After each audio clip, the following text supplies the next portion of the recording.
అందరికీ నమస్కారం. జై తెలుగుదేశం. ఈ మాట వింటేనే నీతి నిజాయితీ కలిగిన తెలుగుదేశం పార్టీ గుండెలు ఉప్పొంగాల.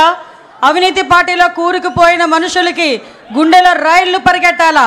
అది నినాదం అంటే మరొక్కసారి జై తెలుగుదేశం. రాజకీయ చరిత్రలో స్వతంత్రం వచ్చిన తర్వాత నుంచి అణగారిపోయిన తెలుగు ప్రజల అభిష్టాన్ని తెలుసుకొని సంక్షేమం గురించి, అభివృద్ధి గురించి, తెలుగు జాతి గౌరవం గురించి అలనాడు స్వర్గీయ ఎన్టీ రామారావు గారు పెట్టిన ఒక పార్టీ, అదే ఒక చరిత్ర, అదే ఆ తెలుగుదేశం పార్టీ. ఆ పార్టీ పెట్టి ఈ రోజుకి కూడా తెలుగు ప్రజలు గర్వంగా నిలబడేటట్టుగా చేసిన ఆ మహానుభావుడికి మనందరి తరపున ఘన నివాళులు అర్పిస్తూ ఈరోజు అదే తెలుగుదేశం పార్టీ ఆశయాలకు అనుగుణంగా ఒక తండ్రి స్థానంలో ఉండి ఎన్నో ఒడిదుడుకులు ఎదుర్కొన్నప్పటికీ కూడా, ఎన్నో అవమానాలు ఎదుర్కొన్నప్పటికీ కూడా, ఎంతోమంది ఎన్నో మాటలు అన్నప్పటికీ కూడా తెలుగుదేశం పార్టీ కార్యకర్త గురించి, తెలుగుదేశం పార్టీ నాయకుల గురించి, కార్యకర్తల గురించి, తెలుగు ప్రజల గురించి నేనున్నానని అన్ని అవమానాలు పడి కూడా మీ అందరి గురించి అవమానాలు పడినా కూడా చెక్కు చెదరని చిరునవ్వుతో మన ఎదురుగా నుంచిన మన నాయకుడు నారా చంద్రబాబు నాయుడు గారికి పాదాభివందనం చేసుకుంటూ, అదేవిధంగా ఈరోజు తండ్రికి తగ్గ తనయుడు, తాతకి తగ్గ మనవడు అంటుంటా. మొన్నైతే తండ్రికి తగ్గ తనయుడని చాలా సందర్భాల్లో నేను నిరూపించిన నా సోదరుడు లోకేష్ బాబు గారు మొన్న మానవత్వం, తెలుగుదేశం పార్టీ అంటేనే మానవత్వంతో కూడిన పార్టీ అని తాతకు తగ్గ తనయుడిగా మొన్ననే నిరూపించిన తన సొంత ఖర్చులతో అవయవ దానం చేసిన ఒక గుండె మార్పిడి విషయంలో ముందుకొచ్చి నడిపించిన వ్యక్తి నా సోదరుడు అని గర్వంగా చెప్పుకునే మా జాతీయ ప్రధాన కార్యదర్శి నారా లోకేష్ బాబు గారికి, అదేవిధంగా రాష్ట్ర పార్టీ అధ్యక్షులు పల్లా శ్రీనివాసరావు గారికి, ముఖ్యంగా ఈ వేదికను అలంకరించిన అతిరథ మహారథులు. ఇందులో నేను చాలా చిన్నదాన్ని, ఎందుకంటే 83వ సంవత్సరం నుంచి కూడా తెలుగుదేశం పార్టీ గురించి ఎన్నో త్యాగాలు చేసి ఈ రోజుకి ఇక్కడికి తెలుగుదేశం పార్టీ ఉంటే మనం ఉన్నామనుకునే విధంగా ఉన్న తెలుగుదేశం పార్టీ నాయకులందరికీ కూడా మరొకసారి శిరస్సు వంచి పాదాభివందనం చేస్తూ, తెలుగుదేశం పార్టీ కార్యకర్త, నా కోసం పుట్టిన పార్టీ, నా జాతి కోసం పుట్టిన పార్టీ, నా కుటుంబం కోసం పుట్టిన పార్టీ. ఈ పార్టీ జెండా ఎన్ని ఒడిదుడుకులున్నా కూడా కిందన పడకూడదు అని, పడే సందర్భం వచ్చినా కూడా కిందన పడనివ్వకుండా రెండు చేతులతో ఒడిసి పట్టుకొని ధైర్యంగా గుండె నింబరం చేసుకొని గుండెను చీల్చుకుంటూ బయటకు వచ్చిన జెండాను పట్టుకున్న ప్రతి కార్యకర్తకి కూడా పేరు పేరున శిరస్సు వంచి పాదాభివందనం చేస్తున్నా. ఎందుకంటే ఈరోజు తెలుగుదేశం పార్టీ బలగం తెలుగుదేశం పార్టీ కార్యకర్తలే. ప్రతిసారి తెలుగుదేశం పార్టీ అధినాయకుడు మా నారా చంద్రబాబు నాయుడు గారు చెప్తుంటే ఒక్కొక్కసారి నాకు 12 సంవత్సరాల రాజకీయ అనుభవం, ఈ రాజకీయ అనుభవంలో చూసిన సందర్భాలు చాలా ఉన్నాయి.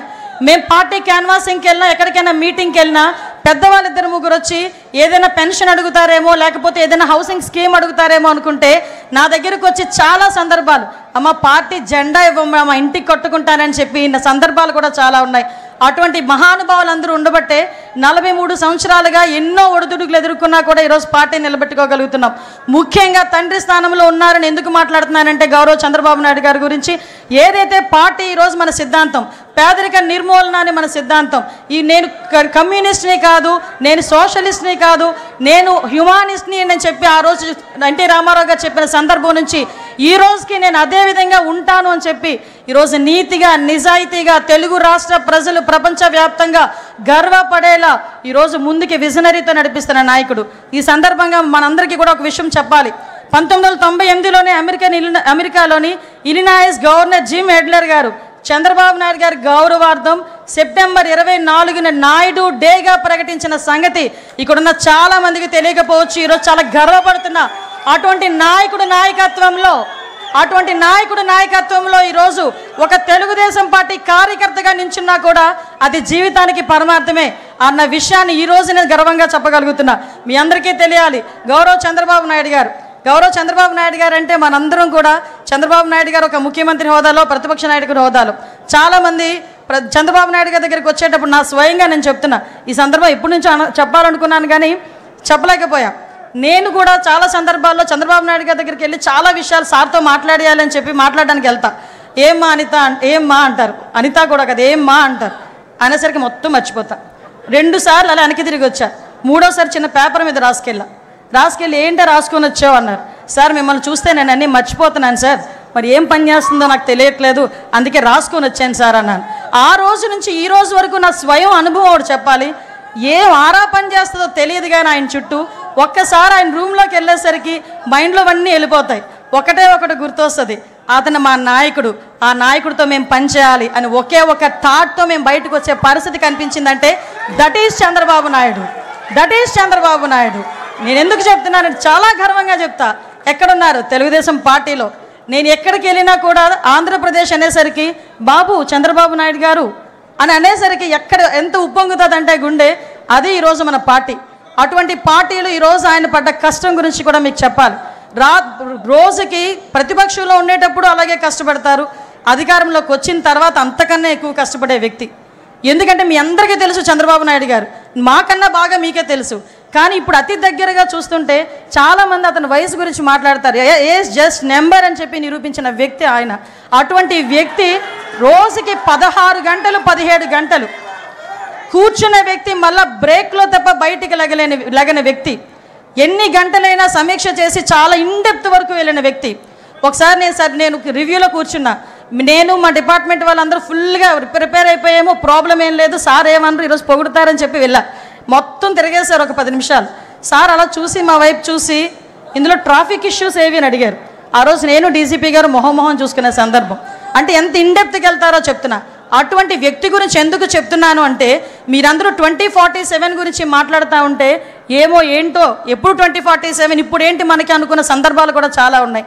2020 గురించి మాట్లాడేటప్పుడు నేను ఒక స్టూడెంట్ని, ఆ రోజు 2020 గురించి మాట్లాడేటప్పుడు స్టూడెంట్ని కాస్త 2020 విజన్ వచ్చేసరికి ఆయన పక్కన కూర్చొని ఒక మహిళా అధ్యక్షురాలుగా నేను ఆయన పక్కన కూర్చునే పరిస్థితి వచ్చిందంటే అది విజనరీ. ఈరోజు హైదరాబాద్ వెళ్ళినా ఎక్కడికి వెళ్ళినా కూడా చంద్రబాబు నాయుడు గారికి కనిపిస్తారు. ఒక ఐఎస్బీ కానీ, ఔటర్ రింగ్ రోడ్ కానీ, ఎయిర్పోర్ట్ కానీ, అక్కడ ఉన్న హైటెక్ సిటీ కానీ, ఎక్కడికి వెళ్ళి తలుపు తట్టినా దిస్ ఈజ్ చంద్రబాబు నాయుడు అడ్డా అని చెప్పే పరిస్థితి హైదరాబాద్లో కనిపించింది. మళ్ళా అదే పరిస్థితి రాబోతుంది మన అమరావతిలో. మన అమరావతి చరిత్ర ఉన్నంత వరకు అమరావతి ఉంటుంది. చంద్రబాబు నాయుడు గారు 3 తరాలు చూస్తుంటారు. నాయక మీకు ఒక విషయం చెప్తున్నా, మీరు 3 తరాల నాయకులను చూశారు, 4వ తరం నాయకులను చూడబోతున్నారు. 40 తరాలు వచ్చినా కూడా అమరావతి అని వచ్చేసరికి తెలుగుదేశం పార్టీ చంద్రబాబు నాయుడు గారే గుర్తొస్తారు తప్ప వేరే ఏ నాయకుడు గుర్తుకు రాబోడు. ఇది సత్యం. ఏదో సార్ ఉన్నారు కదా పొగడ్డానికి మాట్లాడలే, నేను చూస్తున్నాను కాబట్టి చెప్తున్నా. 2047 ఒకటే ఒక విషయం చెప్పి ముగిస్తా.